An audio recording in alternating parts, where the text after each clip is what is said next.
Dieu l'avait puni par erreur, en guise de récompense il recevra tous les vœux qu'il demandera.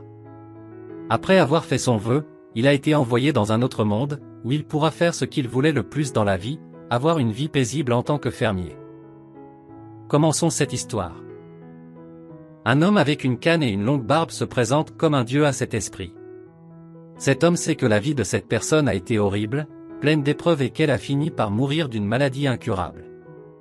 Le dieu s'excuse d'avoir fait une erreur et, pour se rattraper, il exaucera tous les souhaits de cette personne. Cet esprit s'appelle Mashio.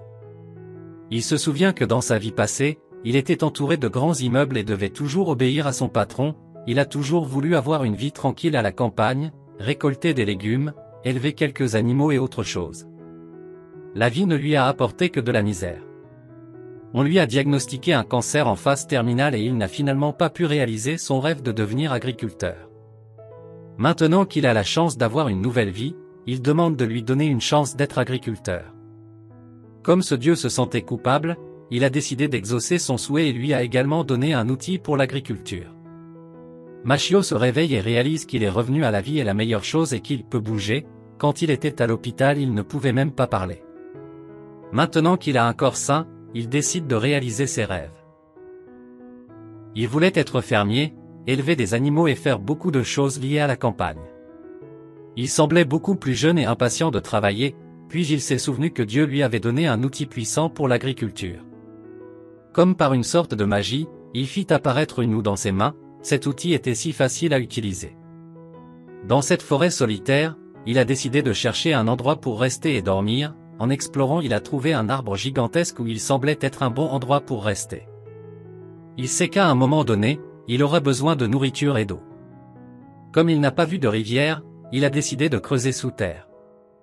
Il voulait une pelle et comme par magie, une pelle s'est matérialisée. L'outil qu'il a reçu était quelque chose d'incroyable, car il pouvait se transformer en n'importe quoi. Mashio commença à creuser sous terre, il remarqua que lorsqu'il utilisait l'outil tout était si facile à utiliser, c'était comme si la terre était faite de beurre. En quelques minutes, il trouva une source d'eau. Comme il ne savait pas où il était, il décida de rester et de vivre à cet endroit, alors il commença à nettoyer la zone, il enleva les mauvaises herbes, il remarqua qu'il y avait beaucoup d'arbres. Il a utilisé le super outil et l'a transformé en hache et a détruit l'arbre d'un seul coup. Puis il réalisa que non seulement il avait le super outil, mais qu'il avait aussi reçu une super force, il ne put que sourire. Mashio coupait les arbres avec une grande facilité comme si c'était du simple beurre, de plus avec la force qu'il avait tout était plus facile. Il commença à créer des poutres et des planches de bois pour construire la maison où il allait vivre. Il était tellement concentré sur la construction de sa nouvelle maison qu'il avait oublié qu'il était déjà tard, la nuit allait arriver. Avec le super outil qu'il avait, il a essayé de le transformer en lanterne ou en lampe, mais il n'a pas pu. Il semble que ce super outil ne se transforme qu'en lanterne ou en lampe. Il semble que ce super outil ne puisse être transformé qu'en chose très simple. Comme l'arbre n'était que du beurre, il en a coupé un morceau pour pouvoir rester à l'intérieur.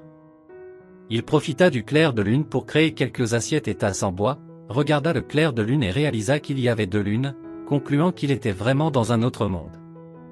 Le lendemain, il étendit la zone où il vivait, il n'était pas pressé de chercher des gens, il voulait vraiment vivre dans cet endroit.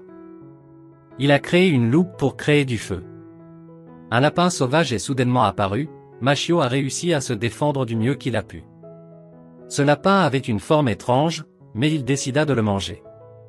Comme il n'y avait ni sel ni assaisonnement, la nourriture n'avait pas très bon goût. Après le repas, il était temps d'aller aux toilettes, alors il a créé un système d'évacuation, être dehors n'était pas si bon, il a improvisé les toilettes et tout s'est bien passé.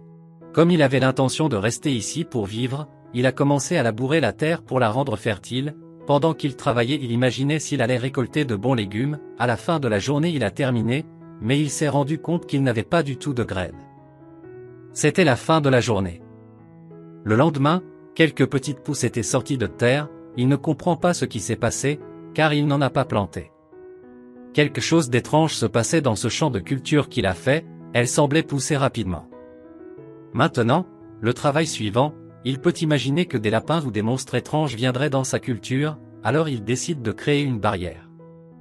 Il ne sait pas ce que peuvent être ces plantes qui poussent, mais il ne perd pas espoir qu'elles soient comestibles, pendant que les plantes poussent il décide de créer une hutte de bois pur pour pouvoir y vivre. Les jours passent et il semble s'habituer à cette nouvelle vie, mais Dieu avait réalisé son rêve, mais maintenant qu'il était là depuis plusieurs jours, il commençait à se sentir très seul. Un jour, des chiens blessés sont arrivés près de chez lui, et comme il voulait de la compagnie, il les a nourris. Machio se souvient qu'il voulait un chien depuis qu'il était enfant, mais qu'il n'en avait jamais eu. L'une des chiennes semblait être enceinte, Machio n'a pas eu d'autre choix que de les emmener à la cabane.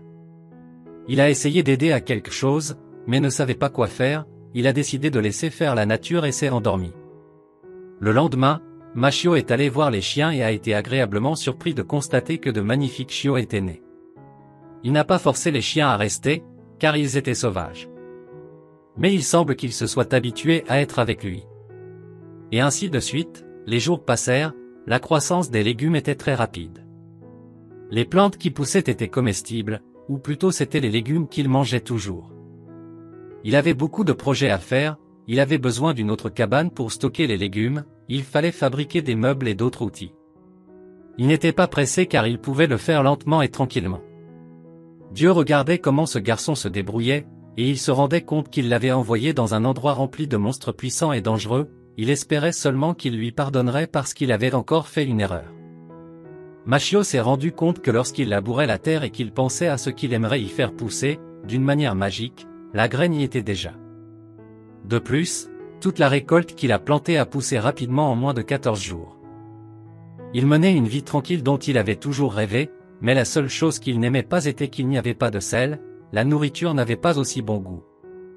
D'une certaine manière, il est heureux de pouvoir avoir ses chiens, car sans eux, il se sentirait très triste et seul.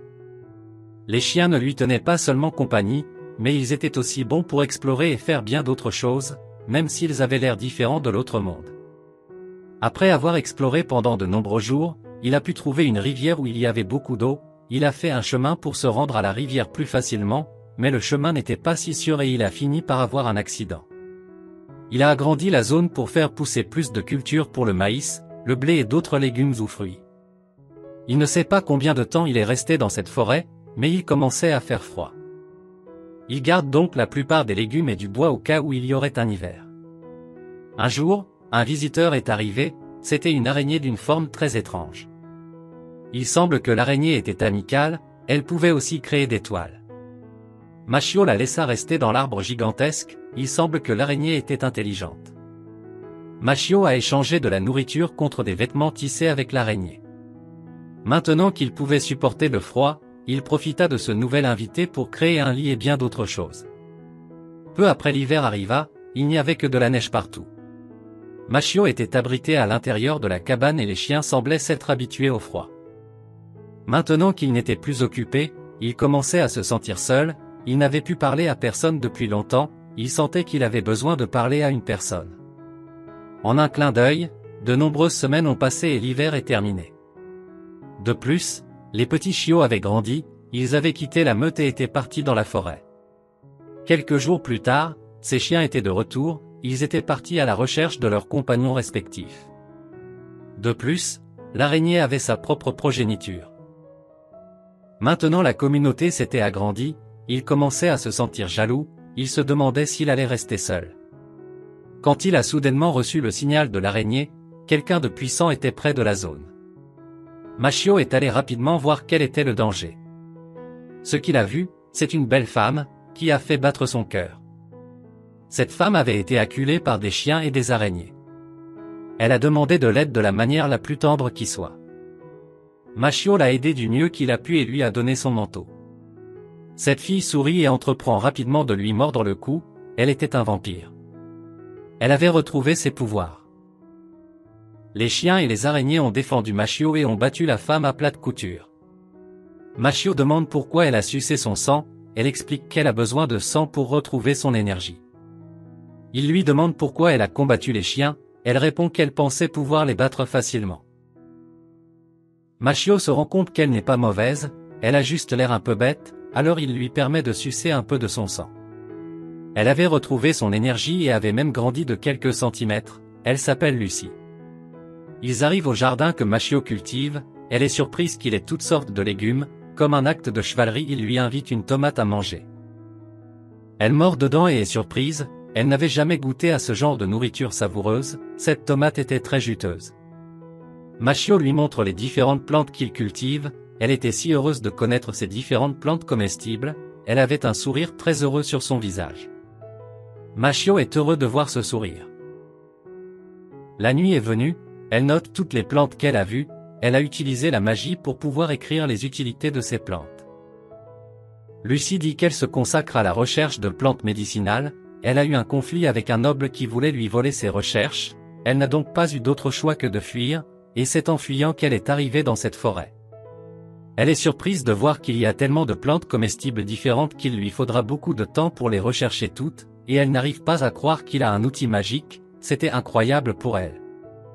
Machio réfléchit à ce qui s'est passé toute la journée et au plaisir qu'il a eu avec elle. Lucie réfléchit et dit qu'elle reviendra un autre jour pour enquêter davantage.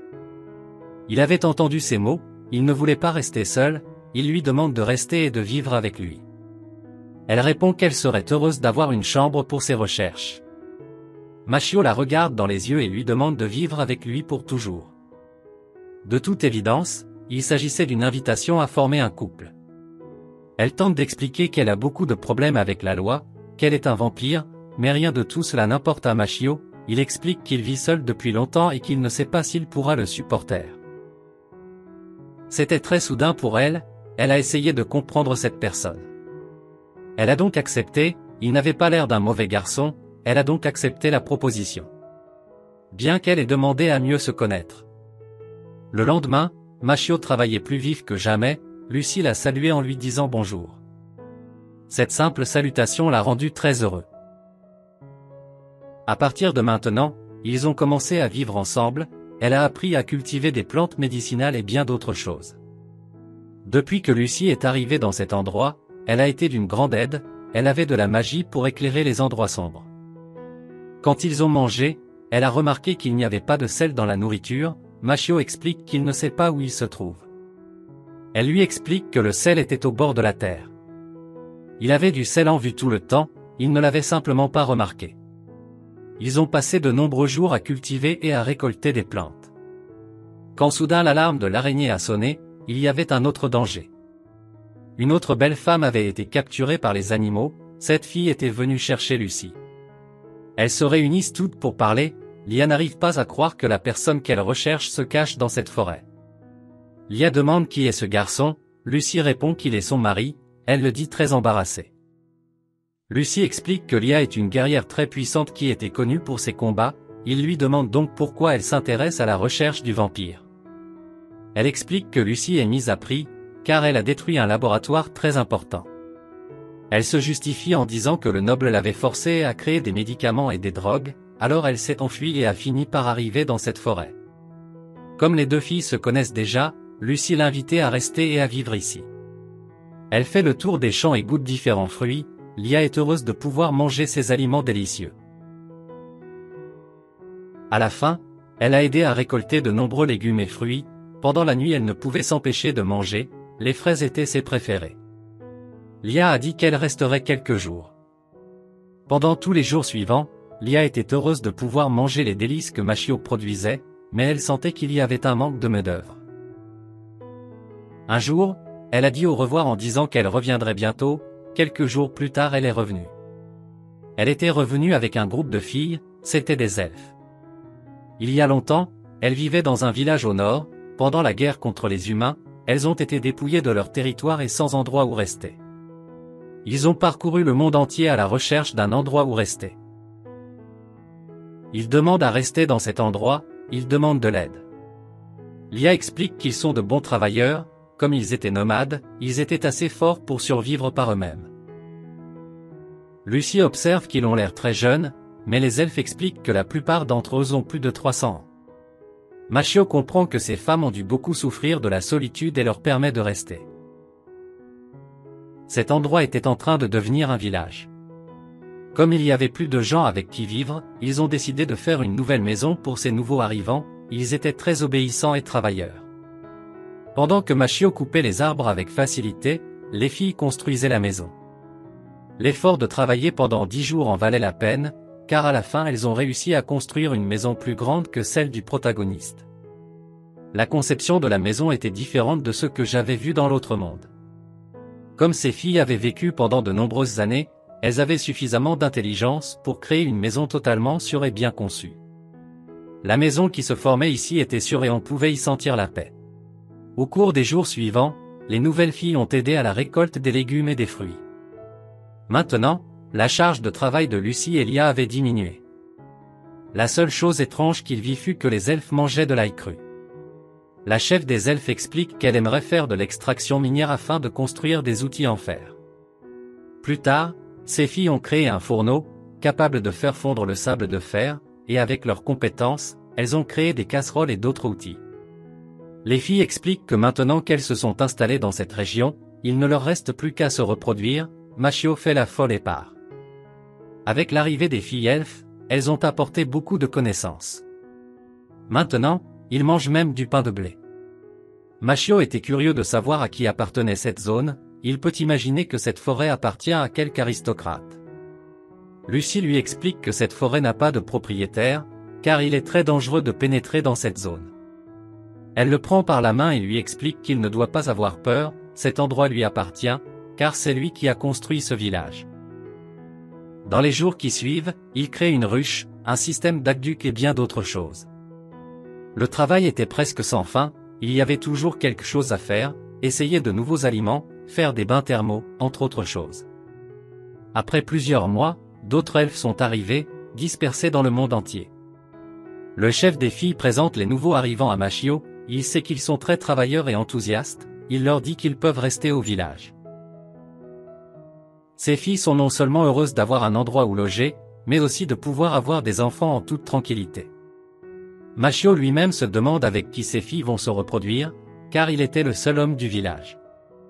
Après quelques processus, ils ont réussi à créer du riz frais. Sa nouvelle vie est très différente de celle d'avant, maintenant il peut récolter et cultiver autant qu'il veut. Aujourd'hui, il avait partagé un déjeuner avec tous les habitants du village, un bonheur dont il n'aurait jamais pu rêver.